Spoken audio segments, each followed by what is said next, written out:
challenging online to sort of engage the legislators, but this week it's been better, and I think that'll help us actually through the process. And then last, at the state level, just an information item that the state rental assistance program that the governor and legislature sponsored a year and a half ago related to the pandemic, it ends April 1st, and the California Department of Housing and Community Development is committed to providing assistance to all eligible tenants who apply by the end of the month. And so we've done a push. This is a statewide program, but we've done a push locally with through our channels, social media and communication channels, but also the Mayor's Office of Housing and Community Development, Department of Children, Youth and Families, or the city department is kind of pushing out to our stakeholders and partners to get the word out, to submit applications by then. And again, it's for tenants who suffered financial hardship during COVID, and struggle to pay rent. There still is funding available. And so we're just encouraging everyone who needs it to get their applications into the state. Moving on locally, the mayor had her State of the City address, annual State of the City address earlier this month. The weeks kind of all run together a couple of weeks ago.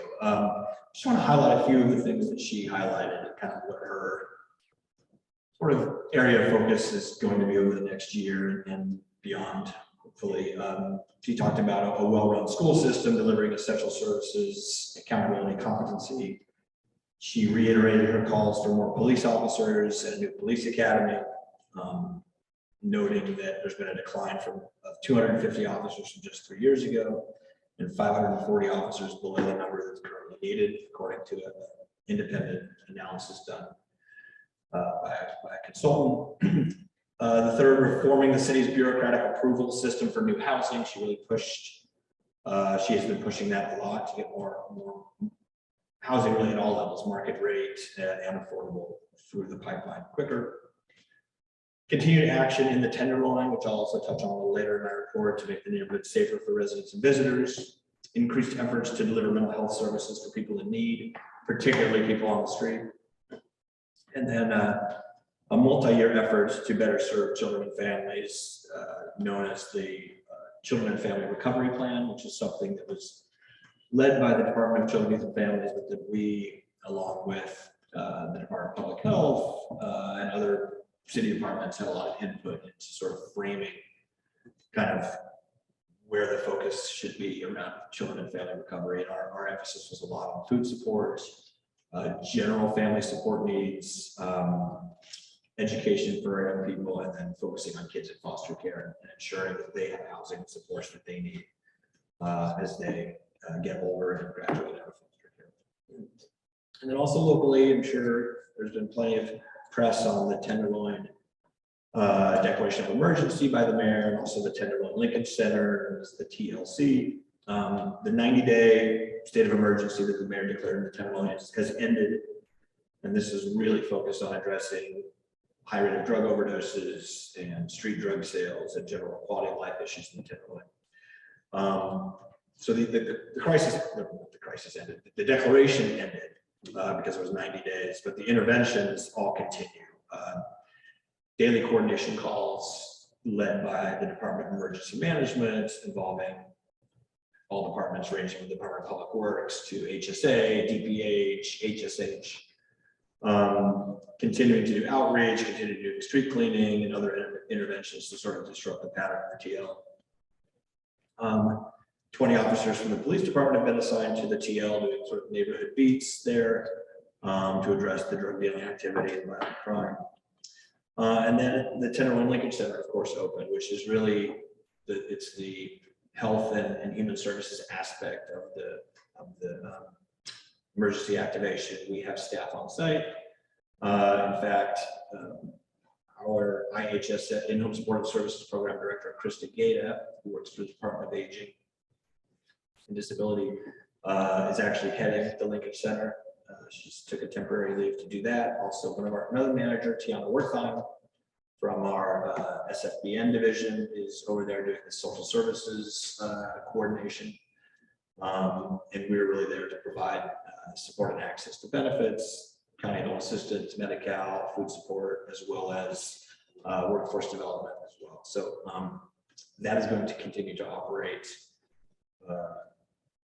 really at least for the next number of months. And then we'll be looking at, there's a weekly coordination call that I'm on, sort of a leadership meeting or leadership group that I'm on, to look at the data to see if we're making a difference if we're making a difference in the neighborhood, and also if we're making a difference in people's lives.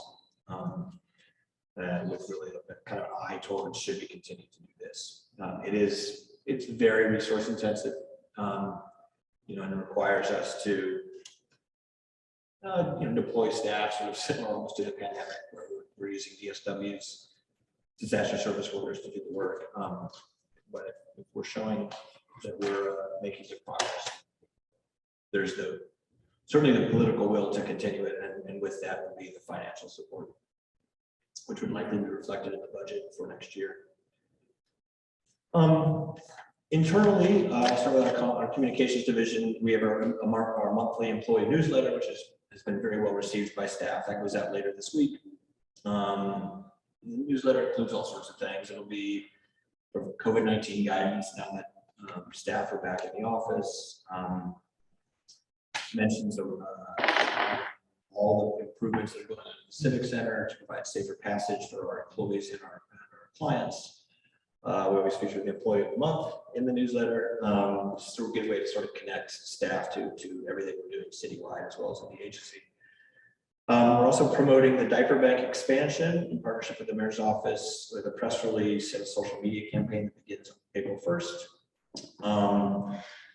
Commissioner Semmel, I know you've mentioned this in prior years around tax support and tax credit. Tax season, of course, ends in mid-April. We continue to promote our free tax prep services where clients can get home filing their taxes, maximizing the refunds and the tax credits. That will continue. And then April is National Child Abuse Prevention Month. So we'll be sharing content on our website, of course, and social media channels to drive awareness around child abuse prevention. In admin and finance at the state level, you've heard probably that the state, even under COVID, it continues to bring in a significant amount of tax revenue, much more than was projected in the winter prior to January, more than it's projected in January. A really large surplus that we'll see in May, in the budget revision. That's of course a positive. The negative, or sort of tempering that, is something called the GAN limit. After Paul Gann, one of the authors of Prop 13, around that long. The GAN limit limits ways that they can spend a surplus over a certain size, and it pushes the state to send tax rates and refunds rather than spending money on programs and services, which I think is one of the reasons you saw yesterday the governor in his $400 really was a debit card, but I've been characterizing it as a tax rebate off the gas tax. So you'll be seeing a sort of a combination of that, I believe, in May, because they want to comply with the GAN. They need to comply to the GAN limit. So we have a number of asks, of course, financial asks that I mentioned earlier, child welfare, other things, but it's sort of unclear how it fits, given the very large surplus, but the portion of that has to go back to taxpayers because of locally, good news that our budget supplemental that's drawing down state revenue for many housing programs, including Project Room Key, CalWorks Housing Support, HDAP, that passed the full board last week, I believe. So that will now be in our budget in the current year, and moving forward into the next budget year to be able to draw down those state and some federal dollars. Continue to discuss with the mayor's office how our budget will shape for June 1st introduction at the board, including how to sustain a lot of the emergency responses we did under COVID, particularly around food support. Tens of millions of dollars in our budget for the current year to provide food support citywide through everything from food bank support to home delivered meals, small food pantries and the like. So if you recall, in February, March, that was not included in our budget because it would be a general fund increase counter to the mayor's instructions, but we're working with the mayor's office to hopefully, if not get the full amount, get a partial amount for next year. And then Supervisor Ronan will be the chair of the budget committee. She assumes that soon, and then typically with the budget chair assumes that role. He, she, or they will set up kind of the priorities for the year. So we're waiting to see that. In HR, of course, staff returned to regular work. Well, the regular work shifts and rotations on March 7th. It's a minimum of 2 days a week per the mayor's direction, and so managers are working to ensure coverage with shifts 2 days a week in the office. We received an extension until April 15th. There's a vaccination booster requirement for staff who work in quote-unquote high-risk settings. That affects all of our staff, particularly our child welfare workers, generally all the social workers in our agency. So we have about 85% of the impacted employees have actually had their boosters. The remaining need to do it by April 15th. And then we updated our general health and safety guidance as of March 18th. Facial coverings are no longer required in our buildings. And then on April 3rd, we're going to end the employee requirement to do a pre-screening online before they come into the office. And then, of course, people are welcome to wear facial coverings, masks if they want to. And they are encouraged, of course, to keep self-screening if they feel sick, not to come into the office. Also, within our admin division, there's been a whole lot of activity in our office of diversity, equity, inclusion, and belonging, DEIB. We submitted to the mayor's office and the board of supervisors our annual racial equity action plan progress report, where we highlighted the completion of 32 of the 92 actions in the action plan. And then the implementation of another 49 items. Everything from evaluating commitment to racial equity in our recruitments, requiring questions about racial equity in the interview process. We have an agency-wide equity-focused mentorship program, launch of a quarterly racial equity newsletter, and the formation of 6 employee resource groups that sort of spearheaded by the office, and really trying to promote that among our employees. Today, at 2:30, we have our racial equity town hall. This is an agency-wide town hall. It's going to be virtual. Staff will get updates about the progress we've made, results from our first agency-wide racial equity survey that we did in September and October 21. And then opportunities to get involved more at the staff level in our racial equity initiatives. We have our 21-day racial equity challenge and other things that we do to sort of continue to socialize the importance of racial equity and the work we're doing in this area. We're also focusing a lot on recruitment. This is actually really exciting. We've attended 6 city-sponsored career fairs over the past 2 months. We were at the Bayview, we were at Viz Valley, the Western Addition, Potrero Hill, to recruit potential candidates for HSA jobs. We engaged with over 100 community members, 200 potential job candidates, partnered with about 70 community-based organizations to give them so we could partner with them and give them notifications when we have jobs available. We've increased the number of applicants to HSA jobs by more than 20%, which is fantastic. And we'll continue to do this and partner with the Office of Economic Workforce Development, Public Health. So the big city agencies are there. It's really generally Saturday events and draw a lot of folks from the community. On April 23rd, we have kind of the biggie, which city DHR is sponsoring outside of City Hall, where we think about 1,000 job seekers will come to attend in front of City Hall, and we'll of course be there to really market what we do as an agency and say this is HSA is a great place to work, to make a difference in the community, to make a difference with families and seniors, and kids, and really market us. It's sort of an interesting world now where I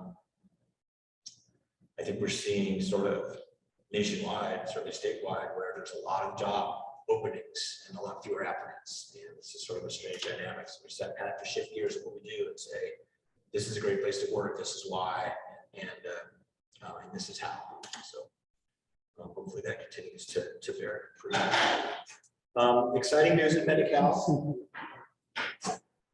Beginning May 1st, we expand Medi-Cal eligibility to individuals aged 50 years and older, regardless of immigration status. So now undocumented San Franciscans can get full scope of Medi-Cal again beginning May 1st. We think there's about 3,000 individuals who will benefit from this.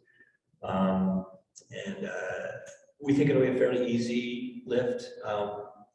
The transition to full scope Medi-Cal. A lot of these are on limited scope Medi-Cal. So if we just transition in electronically to full scope with really sort of minimal manual intervention. For new applicants, of course, that would just be the normal application process for Medi-Cal, which our staff do very well. So just sort of kind of for context for the universe of our undocumented members of our community, what remain now in terms of ineligibility for Medi-Cal are undocumented individuals aged 26 through 49, which the governor is pushing to get them covered as well within the next year or more. So that's part of his budget package. In terms of the Medi-Cal waivers due to COVID, the Medi-Cal renewal suspension is still in effect, as is the negative action delay for Medi-Cal recipients, which basically maintains health coverage for our Medi-Cal households. Similarly, in CalFresh, the telephonic signature waiver has had a 3-month extension until June 30th, and the other waivers will remain valid until the end of the public health emergency at the state and federal levels. Also in CalFresh, the state is replacing over 19,000 CalFresh EBT cards in San Francisco to provide them with enhanced security. There have been a lot of instances of fraud and identity theft using EBT cards. And so the state has sort of changed, really changed some programming on the cards to make it more difficult to do that, adding what's called CVV technology, which is that little 3-digit code on the back of our credit cards. It's embedded now inside the EBT card where it can be, where only the recipient would know what that is. So that's hopefully will reduce a lot of the fraud that was going on.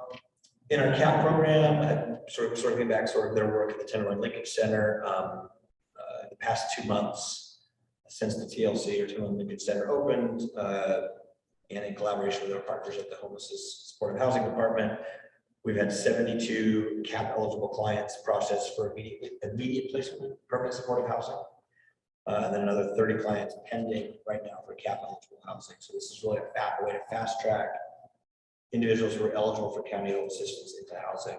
Really, it's kind of the path that we created through Care Not Cash. In Family and Children's Services, just a few items. Update on Family First Prevention Services Act, or FFPSA. In April, we're holding 2 FFPSA community information sessions to really educate our stakeholders and community partners and families about FFPSA and the planning process and how to participate in that, and really share their insights on how to build a comprehensive, a more comprehensive and better prevention system in San Francisco. As you know, FFPSA allows us to use federal dollars to create a fall prevention system.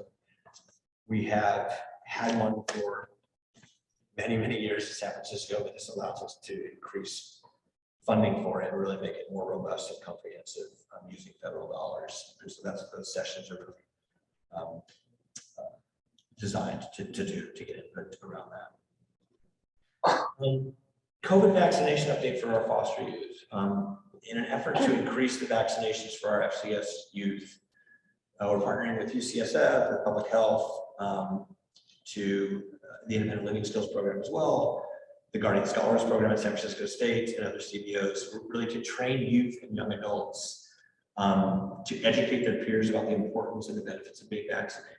And as of March 15th, we've about 18 youth and non-minor dependents are in the process to become, quote, certified ambassadors, which really is sort of spreading the word to get our foster youth vaccinated. All the volunteers receive a stipend to participate. Not all the participants at the 18 are foster youth. It could be any youth who wants to do this. And other youth in the community really take it to it, which is, I think peer-to-peer sort of education, peer-to-peer talk is much more effective than anything we can do as government. Just to get a sense of the numbers, kids in our foster care system, age 5 to 11, only 24% are vaccinated. Or citywide, 64% are. Kids age 12 to 17, about 50%. Citywide, 90%. And then age 18 to 21 among our foster youth, 54% versus 84% in San Francisco. So there's a gap there, and we're hoping that this initiative really helps close that gap for our kids in foster care. We have an appointment to the city's local homeless coordinating board for this agency, representing our Family and Children Services Division. Program Director Nikon Guffey was appointed to represent us, and it's really nice to have sort of the family and children's perspective on the local homeless coordinating board to keep family homelessness and the needs of our lower income families in San Francisco on the radar screen as well, in addition to single adults that get focused on. And then lastly, at FCS, normally in May, we do our foster parent appreciation event. It's in person. We do an event to recognize them and support them, but we also use it as an opportunity to provide additional support, training, technical assistance. We are going to do it online again this year. Hopefully it's the last time we'll have to do that. Each family will get a $50 gift card, and we'll have an opportunity to win raffle prizes if they attend. The reason we're doing it online is it takes a lot of time to plan to get a space. And, we were in January and February. We didn't know what we're going to look like in May. So the safer route was just to do the online. If everything continues the way it is now with COVID, we could do it in person. There's just not enough time for it. So that concludes my report in terms of what's going on in the agency and the external world that we deal with. But I do want to just remind you all and folks who are on either Zoom or here in person that George Yamasaki's Commissioner Yamasaki Celebration of Life will be this Saturday, March 26th at 1 p.m. It's at the Japanese Culture and Community Center in Japantown. I will be speaking. I'm honored that the family asked me to speak along with Dan Kelly, who's a retired employee from HSA. We spent a lot of time with George talking about HSA, information history, and other friends and family members will speak as well. If you want additional details, please reach out to Elizabeth Labar, my assistant, and also the commission secretary. Or go to our social media pages where the event's posted. And then there's also an option to participate virtually via Zoom.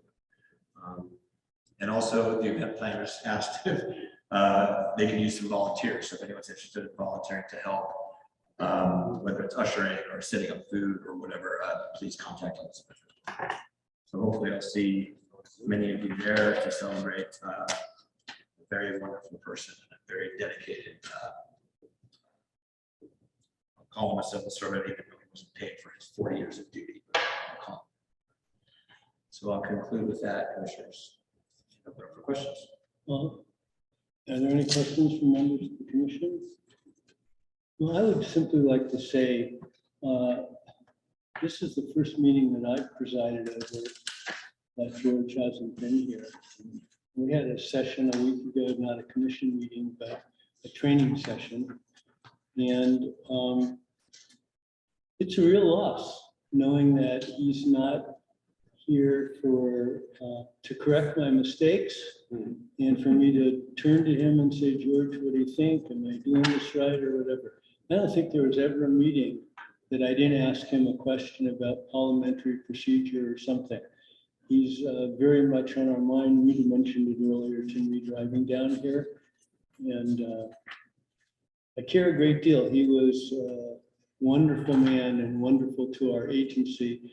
And certainly, in addition to that, the foster care system. So I'm sorry for his loss. Yep.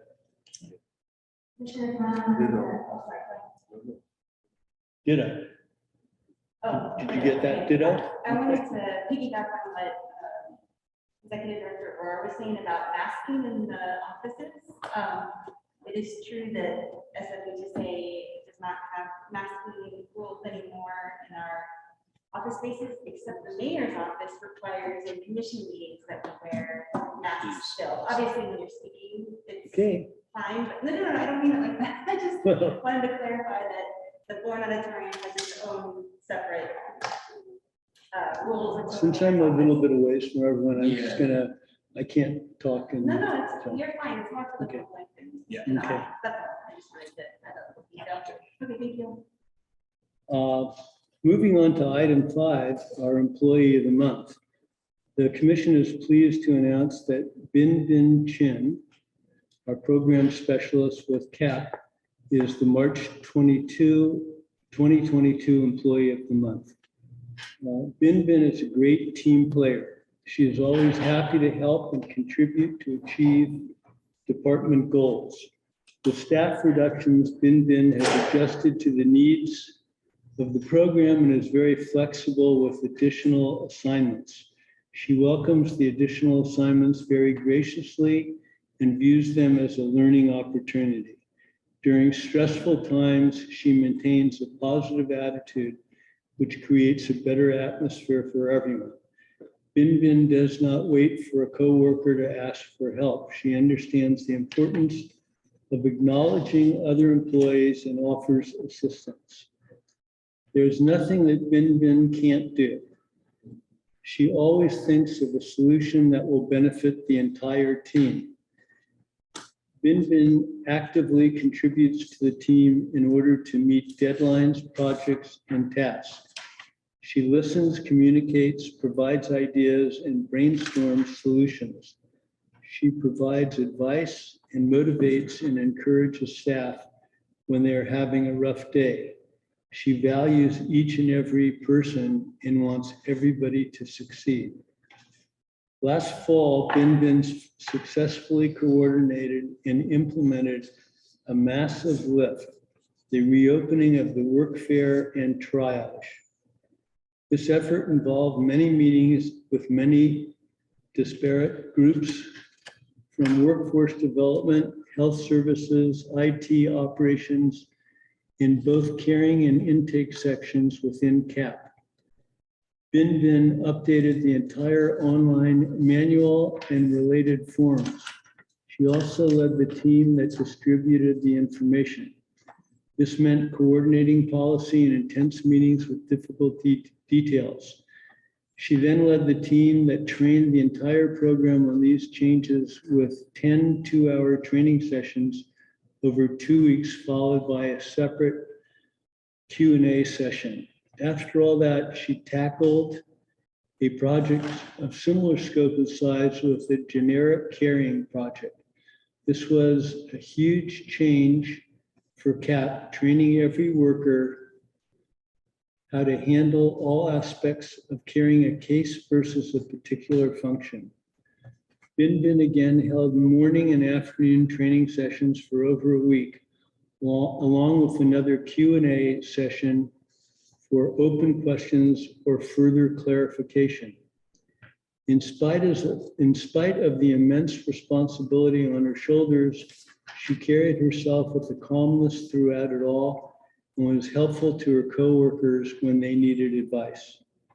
CAP moved from the 3rd floor to the 4th floor at 1235 Mission, and Bin Bin was the main assistant and coordinator.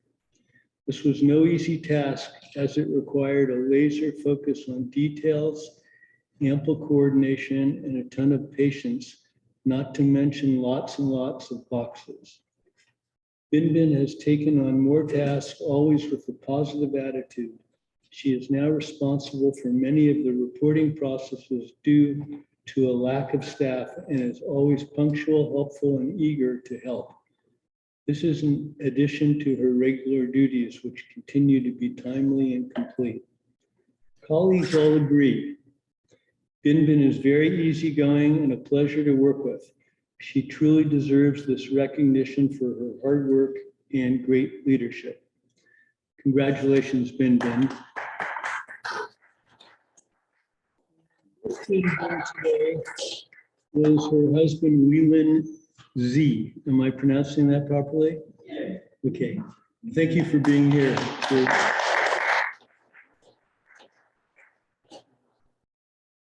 I say one thing then? I just want to say congratulations to him and you know, and listening to President Khan and reading this, is there anything you don't do? Really, I mean, this is really impressive, and I know CAP is a very complicated program. There's a lot of stuff going on and a lot of changes we're trying to make, and reading about all this and I know how difficult this stuff is to pull off, and so I get to talk about how well we do when we do good things and report it, but this is a really good picture of all the behind the scenes work that goes on in the program. It's just very impressive what you've done, and this just seems so well deserved. Congratulations, dude, and thanks for your hard work and for your great attitude and collegial way you go about it. Thank you. I would like to thank you, everybody.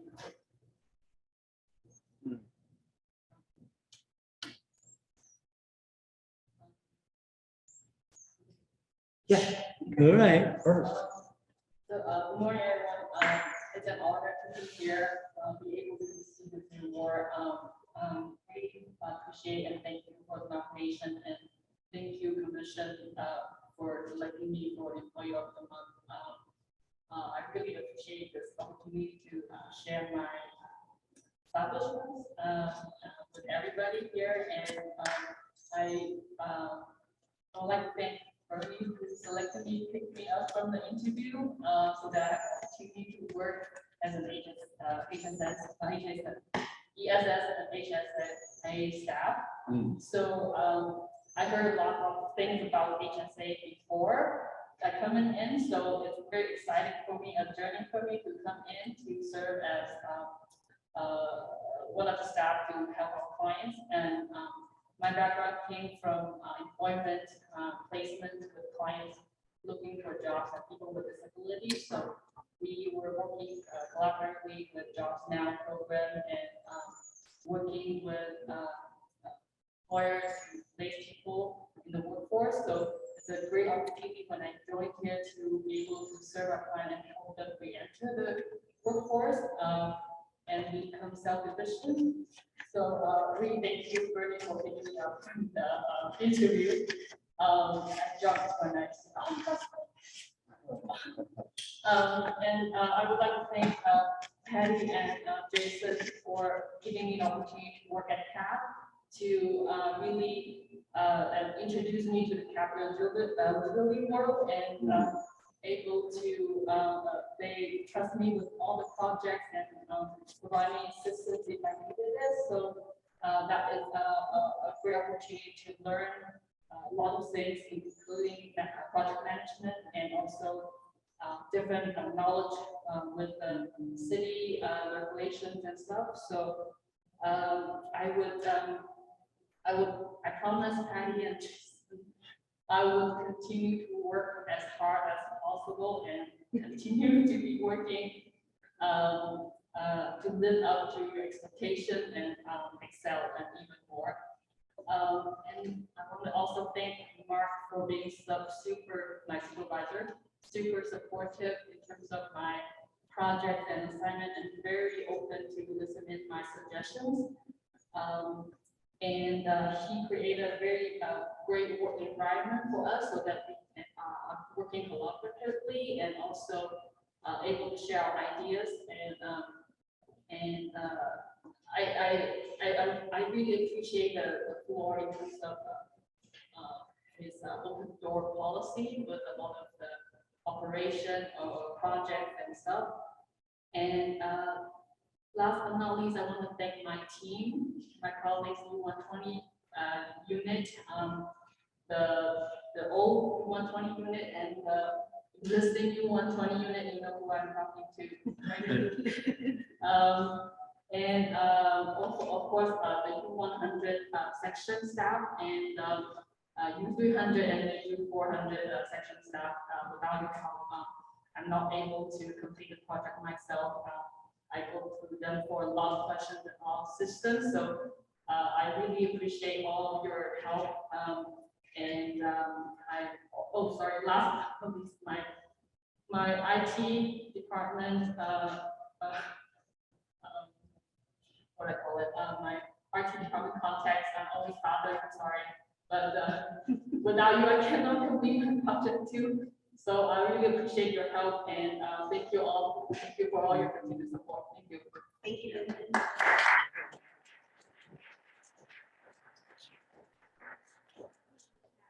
We're congratulating you, so it's hard to see. I'll send them to you. Yeah, I can see them. Thank you.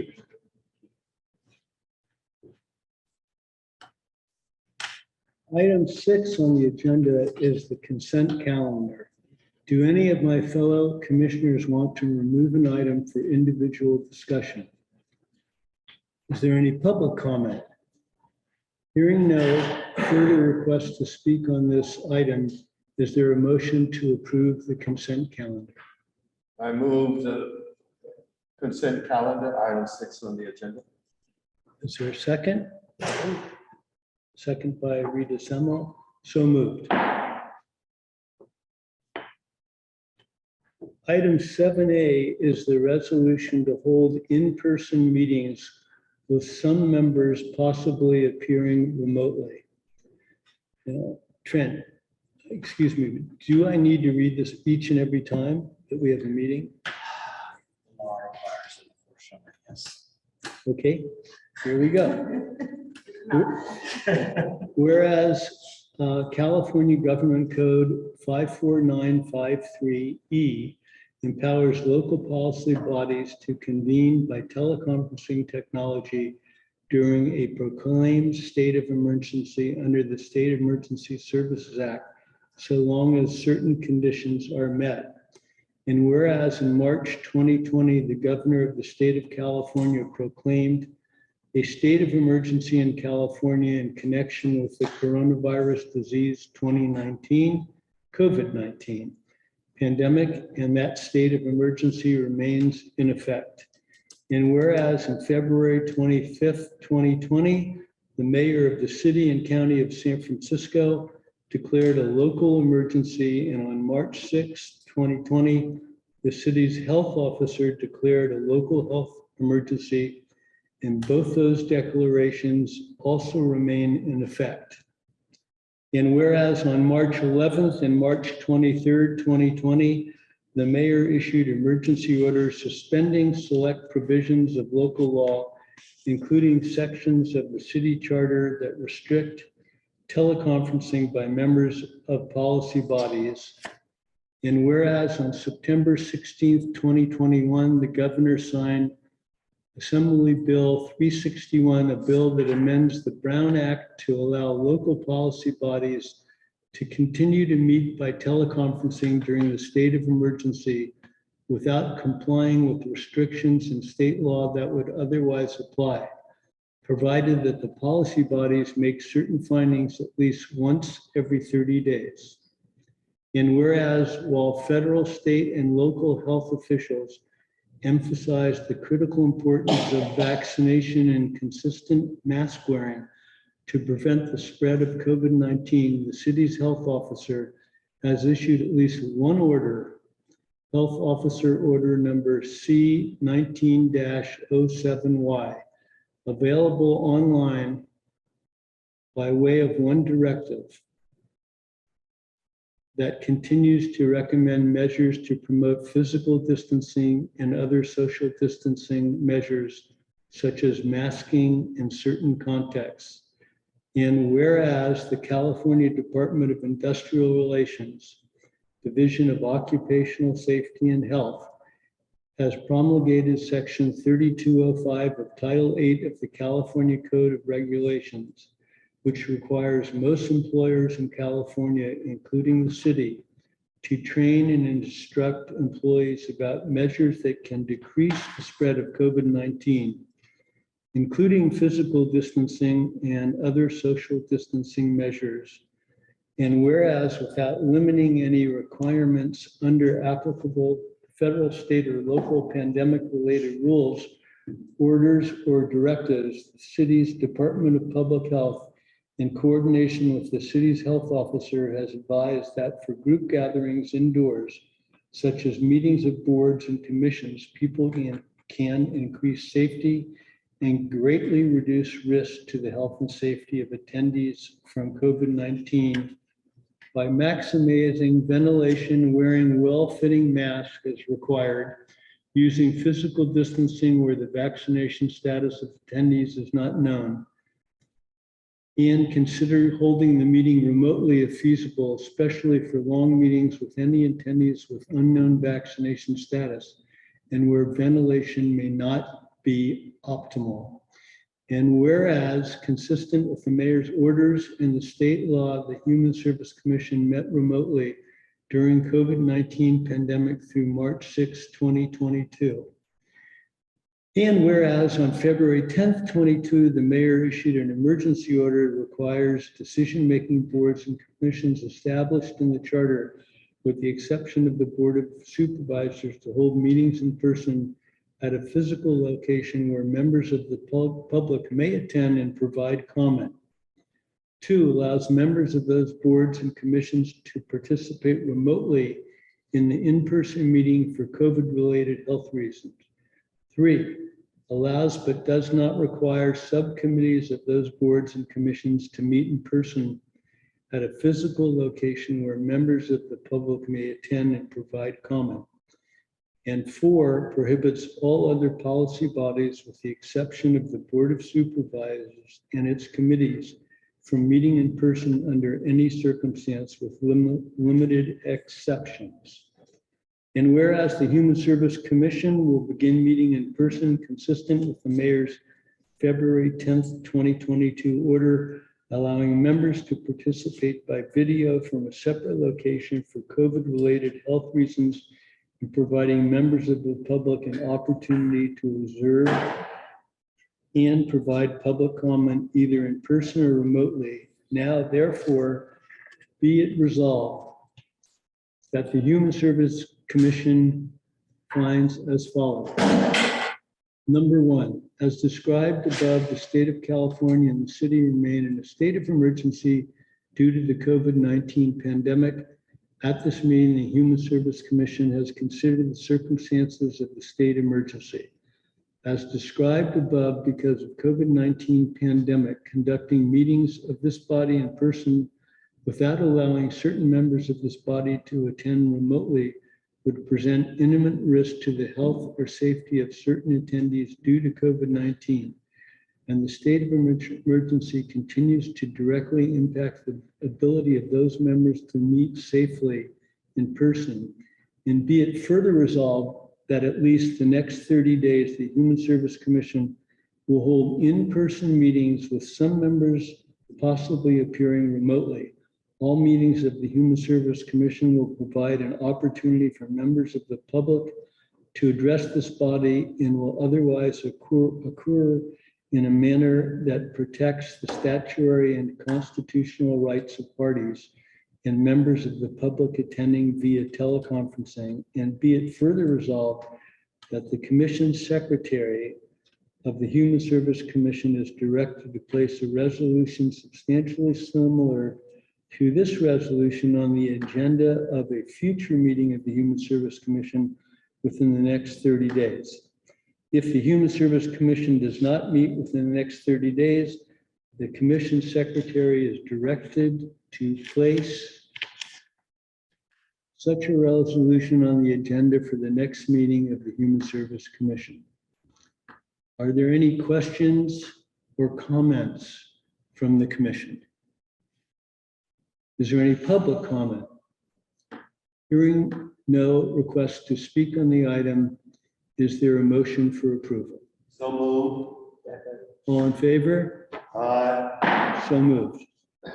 Item 7B, the commission is being asked to allow third-party presenters who are not city employees to attend commission meetings virtually, depending on any California government code change or mayoral supplement to the emergency proclamation. Are there any comments or questions from the commission? I just want to clarify that this is to approve third-party presenters, like our CDOs or people who might be involved with our contracts to attend virtually. You can also decide that you want them to attend in person. So this is specifically to approve virtual attendance until the mayor changes policy. Okay, Does anybody have any have an questions? opinion about? No, okay. Go ahead. Do we need to vote? Is there any public comment? Hearing no further requests to speak on the item, is there a motion? So move. Second? All in favor? Aye. So moved.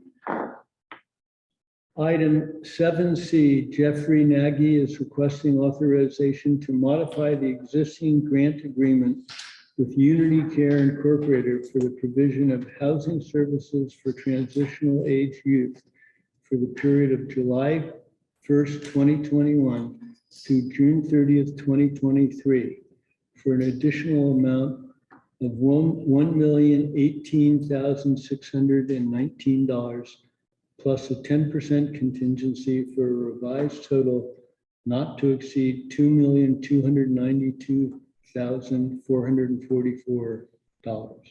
Jeffrey. Morning. Program support analyst with FCS.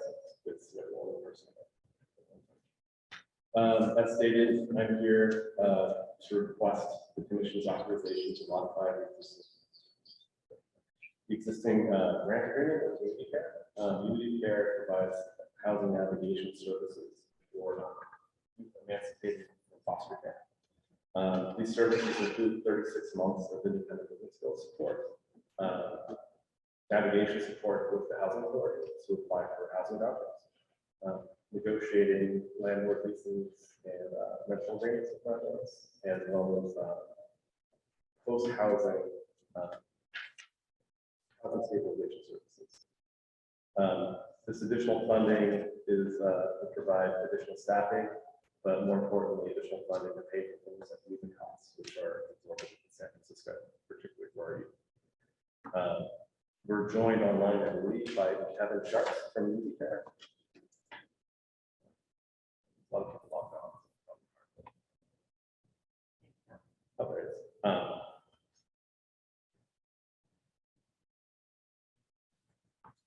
Good morning. Whoa, good morning. So I'd be happy to answer any questions that you have about the program or the additional. Are there any questions from members of the commission? Any public comment? Seeing none, then I ask for a motion to approve the $2,292,444. So move. All in favor? Aye. So moved. Thank you, Mr. Knight.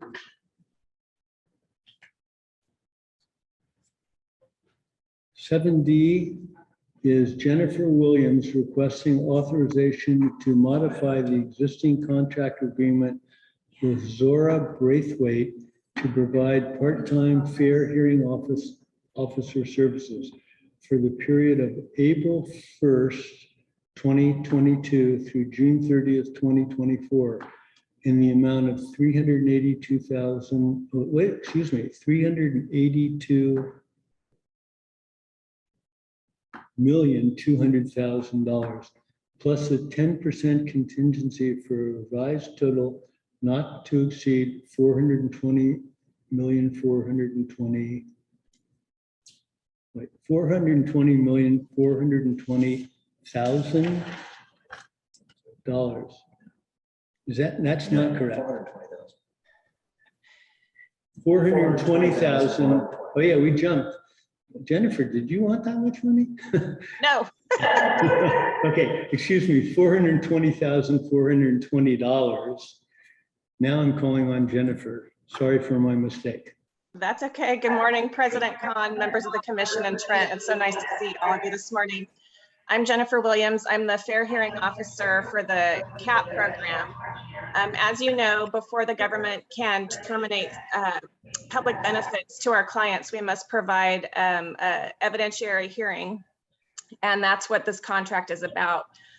During COVID, we've seen a dramatic increase in the number of hearings that we've had. We were averaging around 100 hearings a month before COVID.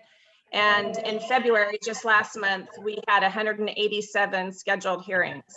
As a result, I'm asking today to increase our contract with our part-time hearing officer by an additional 4 hours a week so that we can accommodate the increase in work.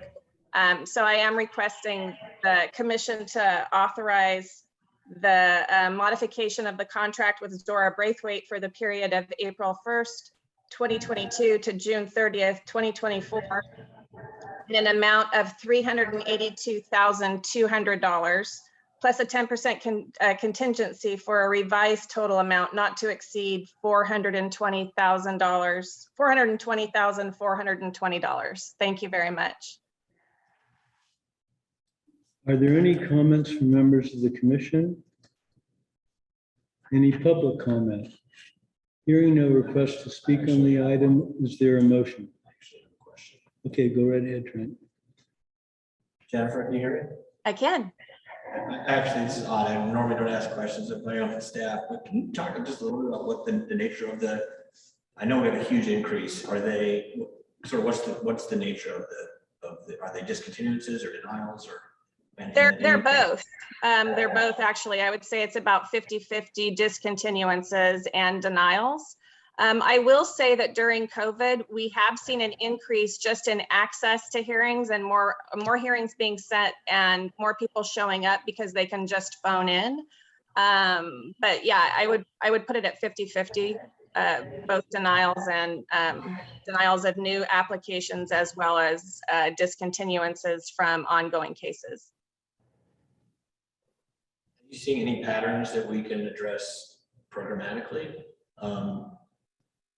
To try to reduce the burden on the fair hearings officer or reduce discontinuances or denials? You know, it's tough for me to recognize trends because it kind of does ebb and flow, but I will say that over the past 6 months, there's been an ongoing increase every month in the number of hearings. And I don't really know what we can point to in that work. But I don't want to see happen is us put hearings over for 2 months and then have clients receiving a couple of months of aid paid pending in the interim. So that's what I'm trying to not have happen. So that's why I'm asking for Zora's hours to increase so we can make sure we're getting hearings done within a 30-day period. Makes sense. Thanks. Yep. Thank you very much. Are there any comments or questions from members of the commission to Jennifer? Is there any public comment? Hearing no request to speak on the item, is there a motion? Second. All in favor? Aye. So moved. Thank you very much. Thank you, Jennifer. 7E, Vlada Gulchin, requesting authorization to modify the existing contract agreement with Maximus Human Services, Inc. to provide supplemental security income screening, application assistance, and benefit maintenance retention for the period of July 1st, 2019 through June 30th, 2024, for an additional amount of $342,710, plus a 10% contingency for a revised total not to exceed $883,378. Vlada. Thank you. Good morning, President Khan, fellow commissioners, and Mr. Rohrer. I'm Vlada Gulchin, a program analyst with Family and Children's Services Foster Care Eligibility. I'm here today to seek your authorization to modify an existing contract with Maximum Human Services for the period of July 1st, 2019 to June 30th, 2024, to continue providing screening, tracking, processing, and completion of applications and periodic assessments or redetermination required for benefits including supplemental security income screening, application assistance, SSI benefit maintenance, retention, and SSI data management. Counties are mandated to provide screening, application, and reassessment to all children in foster care aged 16 and a half and older. San Francisco Family and Children's Services Division is committed to ensuring that all foster children and youth in its custody are screened for and received all federal and state benefits that they are entitled to, including SSI, Social Security Administration, retirement, survivor, and disability insurance, and veterans benefits. Currently, there are 789 children and youth in foster care in the city and county of San Francisco. As a result of Maximus Human Services coordination, many youth benefited from social security benefits that ensure their financial well-being. In an average year, Maximus screens over 500 cases. FCS is currently managing SSI benefits for about 67 youth, with 34 more applicants maintaining their eligibility for a total of 101 SSI cases. Maximus Human Services has met their annual contract objectives and outcomes throughout the duration of our partnership and continues to put every effort in serving each youth. At this time, my manager Juliet Halverson and I are happy to answer any questions you might have regarding this request. Also joining us here today are Edward Mirza, Project Manager, and Angelina Venturina, an eligibility specialist with Maximus Human Services. Thank you for your consideration. Thank you. Are there any comments or questions from the commission? Seeing none, is there any public comment? Hearing no further request to speak on the item, is there a motion?